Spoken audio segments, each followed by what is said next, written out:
এ কি সবাই আছে কিন্তু কই তাকে তো দেখছি না। তাকে আর দেখবেন কি করে মহারাজ? দেখুন, সে হয়তো এখনো তাকে সর্ষের তেল মেখে শ্বশুর বাড়ির আদর খাচ্ছে। না না, শ্বশুর বাড়ি যাবে বলে তো গোপাল ছুটি নিয়েছিল বটে, তবে সে ছুটি তো শেষ। আরে আজ তো তার রাজসভায় আসার কথা। আর গোপাল ভাঁড় কখনো কথার খেলাপ করে না, তাই সোজা সেখান থেকে এখানেই চলে এলাম। এই তো বলতে না বলতেই গোপাল চলে এসেছে। কিন্তু আপনি কি খেয়াল করেছেন মহারাজ, এসে থেকেই গোপাল কেমন দেখিয়ে দেখিয়ে শুনিয়ে শুনিয়ে ঢেঁকুর তুলছে? হ্যাঁ হ্যাঁ হ্যাঁ, আমি খেয়াল করেছি। ইয়ে না মানে গোপালের মনে হয় খাওয়া দাওয়াটা একটু ভারী হয়ে গেছে। কি করব মহারাজ, ওহ, এমন সুস্বাদু খাবার যেন এখনো মুখে লেগে আছে। গোপাল মনে হচ্ছে একেবারে কবজি ডুবিয়ে খেয়েছে। তবে শাস্ত্রে লেখা আছে অতি ভোজন স্বাস্থ্যের পক্ষে অত্যন্ত ক্ষতিকারক। বৃথাই বলা, গোপাল এসব কথা এক কান দিয়ে ঢোকাচ্ছে আর এক কান দিয়ে বার করে দিচ্ছে। না না না না, তা কেন হবে? ওই তো গোপাল খুঁটিনাটি শুনছে আর মিটি মিটি হাসছে। ওই হাসিটাই হবে মহারাজ। তবে গোপাল যা কিপটে, তাতে নিজে সবার খাবে, তবে সবার জন্য নিজে কিছু খরচ করবে না। আমি মন্ত্রী মশাইয়ের সঙ্গে একমত। এই কথা স্বীকার করতেই হবে, গোপাল কিঞ্চিত নয় বরং বাড়াবাড়ি রকমের মিতব্যয়ী। এটা আমি কি শুনছি? তুই নাকি কিপটে? এই তো টেকো ব্যাটা এবার আচ্ছা পেঁচে পড়েছে। তাই না হয় মেনেই নিলাম আমি কৃপণ, কিন্তু কিপ্টে কে নয় মহারাজ? তাই তো এই প্রশ্নের এখন আমি কি উত্তর দিই? এই হলো গোপালের কারসাজি। যেই দেখলো নিজে আটকে গেছে, অমনি সবাইকে নিয়ে টানাটানি শুরু করেছে। না না না, ব্যাপারটা হেসে উড়িয়ে দেওয়ার মতো নয়। গোপালের প্রশ্নটা তো আমাকে বেশ ভাবিয়ে তুললো।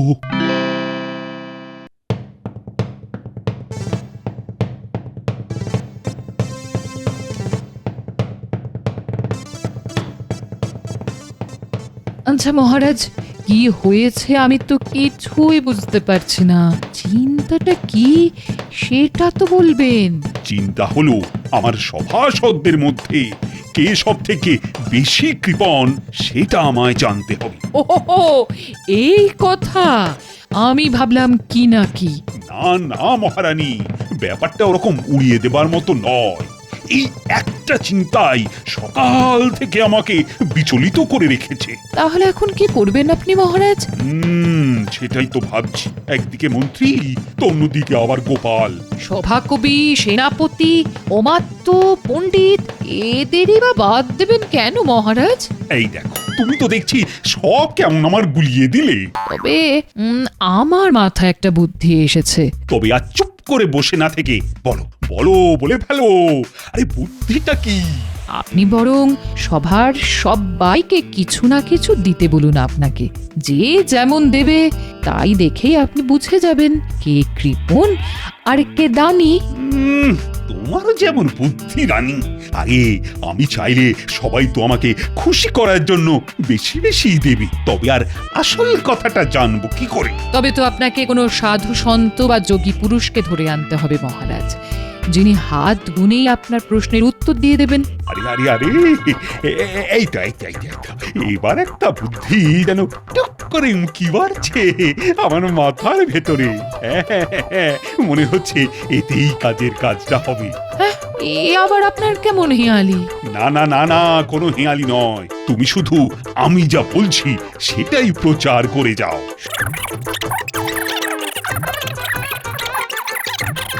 সব শুনে আমার তো আরো সব গুলিয়ে গেল। তোমার গুলোলেও আমি যে এবার এই এক চালেই সব কটাকে একেবারে চেলে নেব।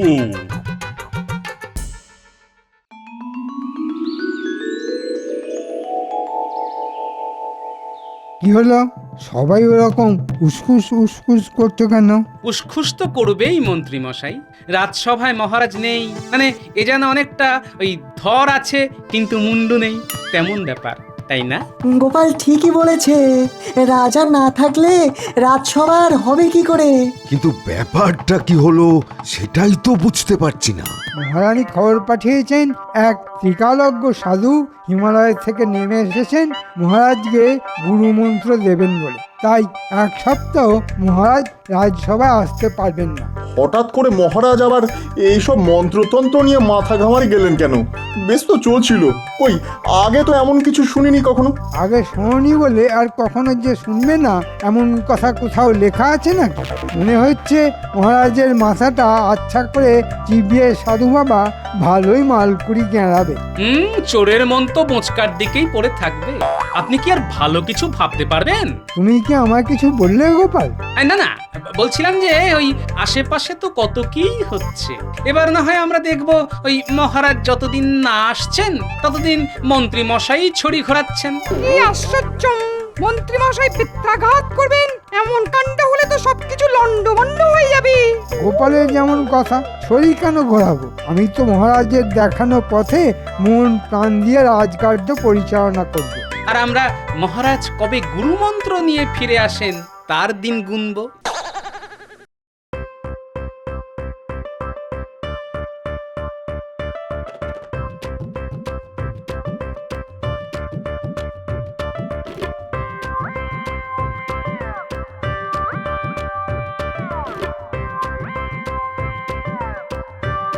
এই নাও গিন্নি, কাতলা মাছের মাথা, পুঁই শাক, কুমড়ো সব একেবারে বেছে বেছে এনেছি। আজ কিন্তু গিন্নি ওই শাক চচ্চড়ি করতেই হবে। বলি, কেমন রাজকার্য করতে তুমি যাবে শুনি? কি এমন শুভ কাজ আছে যার জন্যে মাছের মাথা দিয়ে শাক খেতে হবে? আছে আছে গিন্নি, মহারাজ এখন কোনো এক সাধু বাবার খপ্পরে পড়ে গুরুমন্ত্র নিচ্ছেন। তাই আজ থেকে এখন কদিন আমি মহারাজ। ওহ, আমি কি এমনি এমনি লাফাচ্ছি? সে মহারাজে হও আর যাই হও, আজ নয় কাল, কাল নয় পরশু করে আমাকে খালি ভুলিয়েই যাচ্ছ। কিন্তু এবার আমি আর ভুলছি না। তোমায় কিচ্ছু ভুলতে হবে না, আমার সব মনে থাকবে। কি আছো ঘরে? সাধুকে কিছু ভিক্ষা দেবে নাকি? সবে একটা শুভ কাজ করতে যাব বলে মনে মনে তৈরি হচ্ছি, ও নিয়ে এসে দাঁড়ালো। এই যে বাবা, দাও না এই সাধুকে কিছু। ও বাবা, একটু দেশে সাধু বাবা নয়, একেবারে চকচকে সাধু বাবা। তা বাবা কোথা থেকে উদয় হলেন শুনি? আর যোগ সাধনা সে তো সেই হিমালয়ে। তবে এখানে আমি এসেছি তোমাদের মহারাজ কৃষ্ণচন্দ্রের কাছে, তাকে গুরুমন্ত্র দিতে। বাবাজি তো আচ্ছা ধরিবাজ, গাছেরও খাবে আবার তলারও কুড়োবে। মানে মহারাজের কাছ থেকে ভালো মতো গেঁড়াবে, আবার তার কাছ থেকে চেয়ে ঝোলা ভরবে। দাঁড়াও, ভরাচ্ছি তোমার ঝোলা। এই সাধু কি তবে কোনো ভিক্ষাই পাবে না? তবে এক মুঠো চাল আর একটা আলু, ব্যাস ওই দাও ওর ঝোলা, ওতেই হবে। তোমাদের কল্যাণ হোক।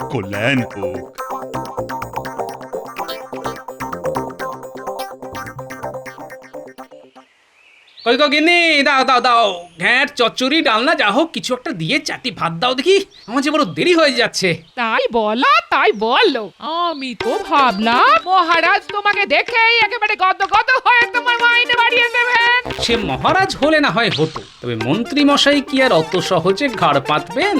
তোমার যত হম্বি তম্বি সব এখন নেই। হ্যাঁ, যাও দেখি মন্ত্রী মশাইকে বাগে এনে কেমন গুছিয়ে ফেলতে পারো। তার কেমন করে হবে গিন্নি? মন্ত্রী মশাইয়ের সঙ্গে যে আমার একেবারে আদায় কাঁচকলায়। তার মানে তুমি আবার মন্ত্রী মশাইয়ের সঙ্গে ঝগড়া করেছো? কি অলক্ষণে কথা রে বাবা। না দিদা, কোনো অলক্ষণে কথা নয়, বরং লক্ষণ খুব ভালো। আমরা এক্ষুনি নিজের চোখে দেখে এলাম। এই কি দেখে এলি রে তোরা? দেখলাম এক সাধু বাবা রাস্তায় রাস্তায় ঘুরে বেড়াচ্ছেন আর সবার মঙ্গল কামনা করছেন আর ভিক্ষা গ্রহণ করছেন। আমরা দেখলাম উনি সেনাপতির বাড়ির দিকে যাচ্ছিলেন। এতক্ষণ বোধ হয় সেনাপতির কাছ থেকে চেয়ে চিন্তে কিছু জোগাড় করে ফেলেছেন। তোদের কথাবার্তা শুনে তো মনে হচ্ছে ইনি মহারাজের সেই সাধু বাবা যিনি মহারাজকে গুরুমন্ত্র দিতে এসেছেন। তোরা বুঝি বাড়ি বাড়ি গিয়ে কে কোথায় যাচ্ছে, কে কোথা থেকে আসছে সেইটা নজরে নজরে রাখছিস? হ্যাঁ, বলি পড়াশোনা কি শিখে তুলেছিস? না না, সে বললে হয়। পড়াশোনা করেছে, ঘোড়া গাড়ি চড়েছে, তাই আর কিছু করি না করি পড়াশোনা তো করতেই হবে। আমরা তো টাটকা টাটকা দেখলাম আর টলে যাওয়ার পথে দাদুকে সেটা বলে গেলাম। এই চল চল, আমাদের দেরি হয়ে গেলে পণ্ডিত মশাই কিন্তু নড়ার বদলে এক পা তুলে দাঁড় করিয়ে দেবেন। মন্ত্রী তো কোন রকমে কেঁদে কুকিয়ে এক মুঠো দিল। সেনাপতি বলল, ঘোড়া কেনা বেচা করে তেমন কোনো লাভের মুখ দেখেনি, তাই একটা আধুলি দিয়ে বিদে করল। অমাত্য একটা আধুলি দিল বটে, তবে তাও আবার অচল। আবার বলল এই দিয়ে নাকি নুন তেল ডাল সব কিনে নেওয়া যাবে। যাই এবার পণ্ডিতের কাছে গিয়ে দেখি সে আবার কি গল্প শোনায়। চারে কে চার দুগুণে আট, 3 4 12। পণ্ডিত মশাই আমাকে চিমটি খাচ্ছে। মিথ্যে কথা, ওই আমার চুল ধরে টানছে। পণ্ডিত মশাই, এই দেখো না, আপনার টিকিতে একটা টিকটিকি টুকি করছে। এই কে কোথায়? ছোড়াগুলো দেখছি চালিয়ে মারলো। দাঁড়া, কান ধরে দাঁড়া। পড়াশোনা উঠিয়ে দিয়ে তোলে তো দেখছি কান ধরে উঠবোস চলছে। এই সাধু বাবা আবার বলানি কমানি এখানে কখন এসে হাজির হলেন? এখানে কি চাই? আমি এসেছিলাম কিছু দান সংগ্রহ করতে, তাই যদি। ও তাই বলুন, সেই জন্যই এখানে ঘুরঘুর করছেন বুঝি? তা সাধু বাবার কোথা থেকে আসা হচ্ছে শুনি? আমি আপাতত মহারাজ কৃষ্ণচন্দ্রের কাছ থেকেই আসছি। ওনাকেই মন্ত্র দিতে এসেছি আমি। ওরে বাবা, তবে আর আমি কি দেব আপনাকে? আমি তো বরং খবর নেব কেমন করে কি জোগাড় হলো ওখান থেকে। বেশি হলে এই দরিদ্র ব্রাহ্মণকেও না কিছু দিয়ে যাবেন। এই মরেছে, এ তো দেওয়ার বদলে নেওয়ার কথা বলছে। তবে কি কিছুই পাবো না আমি?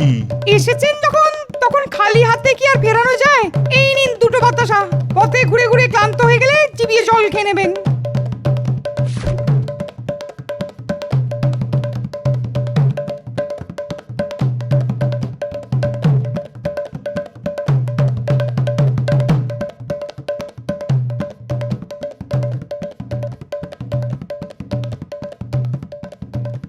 ওহ, কাদের কাদের কাছে গিয়ে হাত পাচ্ছি কে জানে। বিজ্ঞানী নিজের আবিষ্কার করা একটা বড়ি দিয়ে বলল, থোর বড়ি খাড়া দিয়েই খাওয়া দাওয়া সারা যায়। তাই এর থেকে বেশি কিছু দেওয়ারও নেই আর নেওয়ারও নেই।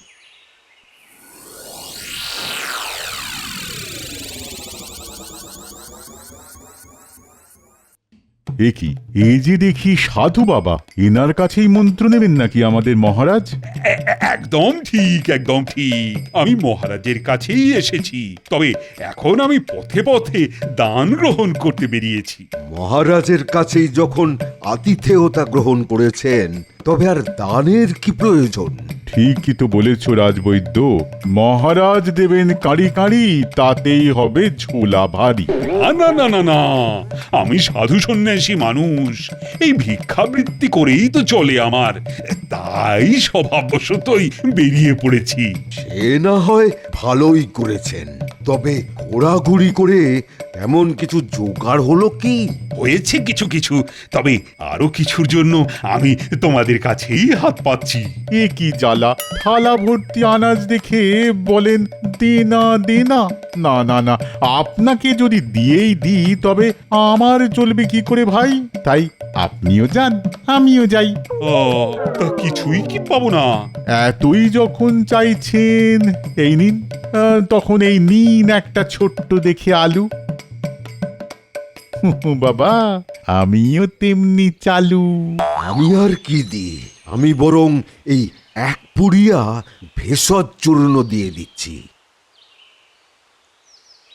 এটা খেলে খাওয়ার পরে হজম হবে অতি সহজে।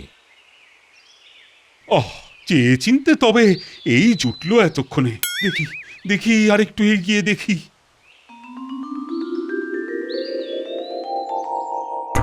বলে খেতে দাও বলে তো সারা পাড়া মাথায় করে ফেললে, আর খাওয়া যেই হয়ে গেল তখন বসে বসে গায়ে হাওয়া লাগাচ্ছ। হাওয়া লাগাচ্ছি না গিন্নি, বরং হাঁ করে বসে ভাবছি কি দিয়ে কি খেলাম। শুধু দাদুকে খাওয়ালেই হবে, আর দাদুর এই সৈন্যবাহিনীর কি হবে? দাদু খেলে আমরাও খাবো, আনন্দে বগল বাজাবো। এই রাজন একেবারে তককে তককেই ছিল। তাহলে বুঝে একেবারে খাল কেটে ঢুকে পড়েছে। খাল কেটে তো কুমির ঢোকে, আমরা কি তাই নাকি? নাও গিন্নি, এবার সামলাও। একটা বেফাস কিছু বলেছে তো রক্ষে নেই, একেবারে ক্যাঁক করে ধরবে। দাও দাও, কি উত্তর দেবে দাও। আমিও তো তাই বলছি বাবা, দাও দাও, কি দেবে দাও। তিনি তো সেই সাধু বাবা, তিনি পথে পথে ঘুরে বেড়াচ্ছেন। বাবা যখন নিচে থেকেই আমাদের বাড়ি এসেছেন, তখন আসুন একটু না হয় জিরিয়ে নিন, আমি বরং একটু জল বাতাসের ব্যবস্থা করি। তবে এমন সময় যখন গরিবের বাড়িতে এসেছেন, তখন দুপুরে দুমুঠো না খাইয়ে কিন্তু ছাড়ছি না। না না না না, তার আর কি দরকার। আমি তো মহারাজের কাছেই এসেছি, সেখানেই ফিরে গিয়ে না হয় একটু চালে ডালে ফুটিয়ে নেব। তা বললে তো হবে না। সাধু বাবাকে সেবা করার সুযোগ মহারাজ একা কেন পাবেন? আমাদের যেমন সাধ্য আছে তেমন করেই না হয় করব। দেখেছিস দাদু আর দিদা কেমন অতিথি সেবা করার জন্য ছটফট করছে? তাই তো দেখছি। আপনি এখন এখানেই বিশ্রাম করুন কেমন? আর চাল ডাল আনাজপাতি যেমন যা আছে সেসব না হয় পোটলা বেঁধে ব্যবস্থা করে রাখছি, যাওয়ার সময় নিয়ে যাবেন। না না না না, তার আর কি দরকার। আর আমি যদি সব বেঁধে ছেড়ে নিয়ে যাই তবে তোমাদের কি থাকবে বাবা? কেন, আপনার আশীর্বাদ ওটা যদি মাথার উপরে থাকে তবে আমাদের আবার ঠিক জুটে যাবে। আরে এই বলি, তোরা দাঁড়িয়ে দাঁড়িয়ে কি দেখছিস? এই নে নে নে, এই সাধু বাবাকে বসার ব্যবস্থা করে দে।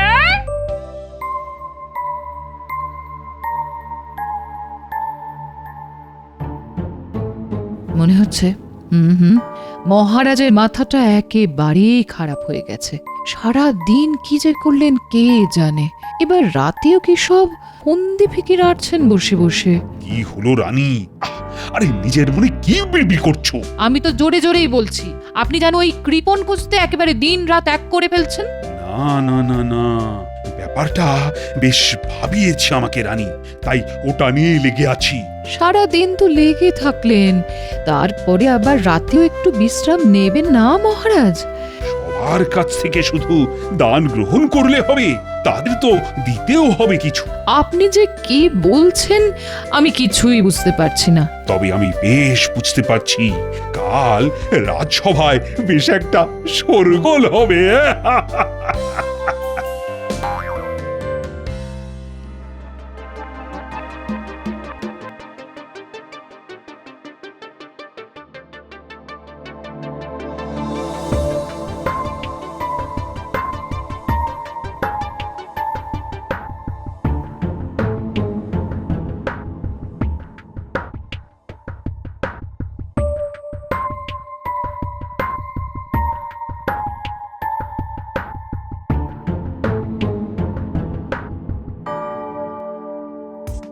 কি সভা আলো করে বসার বদলে সবাই যেন মুখ কালো করে বসে আছে। তা ব্যাপারটা কি? ব্যাপার আর কি হবে, সবাই নিজের নিজের জ্বালা নিয়ে জ্বলছে। এই যেমন মহারাজ কেমন সাধু বাবার কাছে মন্ত্র নেওয়া ছেড়ে হাজির হয়ে গেলেন আবার। না তাতে আর কি হয়েছে, তবে সাধু বাবা কি মাঝপথে আপনাকে ফেলে রেখেই হাওয়া হয়ে গেলেন নাকি মহারাজ? সে কথা না হয় বলছি, তবে তার আগে কেমন কি জ্বালা সেটা তো শুনি। কাল দিনে রাতে যা হলো, আমারও শুধু কপাল চাপড়াতে ইচ্ছে করছে। আমার তো মনে হচ্ছে ওই সাধু বাবা নিশ্চয়ই কোনো জাদু জানেন। তা কিরকম কি জাদু দেখালো শুনি? দেখবে আবার কি, যেমন যা দিলাম গুনে তাই ফিরে এলো দেখি অনুরূপে। একদম ঠিক বলেছে। আমি যেমন পুড়িয়া দিয়েছিলাম ঠিক তেমনই একটা পুড়িয়ায় সোনার গুঁড়ো মুড়ে কে যেন আমার ঘরে ফেলে এসেছে। আমি দুটো বাতাসা দিয়েছিলাম, ঠিক তেমনই দুটো সোনার টুকরো পেলাম ঘরে। আমিও তো এক মুঠো চাল আর আলুর পরিমাণ মতো সোনার টুকরো আর গুঁড়ো গাঁড়া পেলাম। আরে গোপাল, তুমি কি পেলে? মানে তোমার সঙ্গেও এমন কিছু হয়নি বুঝি? আগে আমি ঝোলা ভরে যেমন দিয়েছি তেমনই ঝোলা ভরে পেয়েছি মহারাজ।